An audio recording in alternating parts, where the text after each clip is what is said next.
Setiap orang pasti pernah memberi, entah itu sesuatu yang material maupun yang imaterial, berupa dukungan ataupun doa kepada orang-orang yang ada di sekitar kita. Namun, pernahkah kita bertanya, mengapa kita harus memberi? Apa sebenarnya yang memotivasi kita sehingga kita mau memberi? Di sini saya mau menjelaskan tentang motivasi dari memberi. Ada 3 jenis motivasi untuk memberi. Pertama, memberi karena telah menerima. Kedua, memberi supaya menerima. Dan ketiga, memberi demi perbuatan memberi itu sendiri. Pertama, memberi karena telah menerima. Perbuatan memberi karena telah menerima ini adalah demikian. Kita baru akan memberi karena kita telah menerima. Dan biasanya, perbuatan memberinya pun dialamatkan kepada orang yang telah memberi sesuatu kepada kita. Artinya, perbuatan memberi ini muncul sebagai balasan atas kebaikan orang kepada kita. Motivasi ini sesungguhnya baik, karena dalam dirinya sendiri memberi itu adalah baik, dan kita pun perlu membalas kebaikan orang kepada kita. Tetapi karena motivasinya hanya untuk membalas kebaikan, maka perbuatan ini bisa jadi tidak bertahan lama karena tidak lahir dari kesadaran diri untuk memberi. Dia hanya memberi untuk membalas. Dan takutnya, kita akan berhenti memberi jika dirasa tidak ada lagi orang yang memberi kepada kita. Itu tadi motivasi memberi yang pertama, yaitu memberi karena menerima. Motivasi memberi yang kedua ialah memberi supaya menerima. Perbuatan ini tidak jauh beda dengan perbuatan yang pertama, karena sama-sama dimotivasi oleh pemberian. Bedanya ialah perbuatan memberi ini diawali dengan pemberian dari diri sendiri, sementara yang pertama tadi diawali dengan penerimaan. Perbuatan memberi supaya menerima ini sering berujung pada rasa kecewa, karena tidak selalu terjadi bahwa apa yang kita beri mendapat balasannya secara langsung. Akhirnya, karena merasa tidak mendapatkan balasan, maka perbuatan memberi pun dihentikan. Inilah konsekuensi dari motivasi memberi hanya agar mendapat balasan dari orang lain.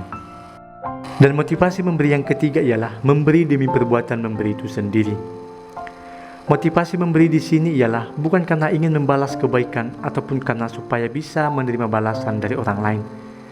Motivasi memberi dalam hal ini ialah karena pada dasarnya memberi itu dalam dirinya sendiri adalah baik. Mereka yang memiliki motivasi seperti ini tidak pernah peduli apakah dia akan mendapatkan balasan dari apa yang telah ia lakukan, ataupun tergerak hatinya untuk membalas karena telah menerima sesuatu sebelumnya. Dia memberi karena memang memberi itu baik. Selesai. Lalu apa keuntungannya dari memiliki motivasi memberi yang demikian? Inilah yang disebut dengan perbuatan kasih dari memberi itu sendiri, yaitu bukan demi sesuatu atau karena sesuatu, melainkan demi perbuatan itu sendiri yang adalah baik. Karena kasih itu selalu keluar untuk orang lain dan bukan hanya untuk diri sendiri. Jenis perbuatan yang demikian akan bertahan lama dan bahkan tidak akan mati, karena yang sedang ia perjuangkan ialah kebaikan itu sendiri. Dan yang namanya kebaikan tidak akan pernah mati, karena asal kebaikan itu dari Tuhan. Jadi keuntungan dari memiliki motivasi ini ialah bekerja bersama Tuhan untuk mewujudkan kebaikan di dunia ini. Orang yang memberi tanpa diikuti dengan motivasi karena telah menerima ataupun agar mendapat balasan dari orang lain, memiliki keyakinan bahwa memberi adalah tuntutan diri sebagai manusia. Hakikat manusia adalah memberi bantuan kepada yang membutuhkan, dan inilah yang disebut dengan cinta kasih.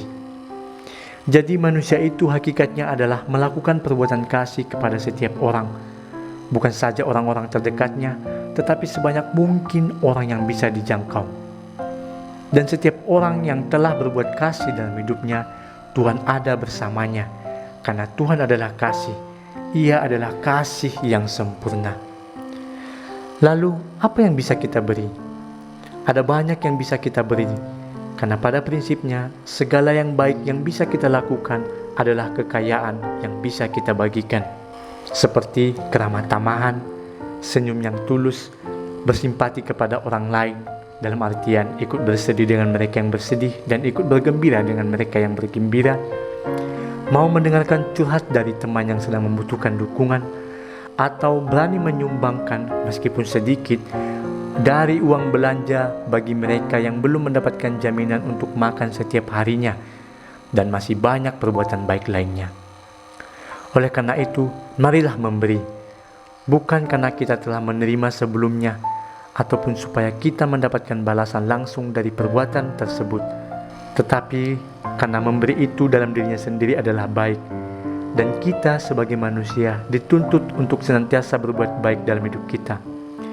Itulah ibadah kita yang sejati kepada Tuhan, yaitu melakukan perbuatan cinta kasih kepada sebanyak mungkin orang yang ada di sekitar kita, karena sesungguhnya Allah adalah kasih, dan setiap orang yang hidup dalam kasih telah hidup di dalam Allah.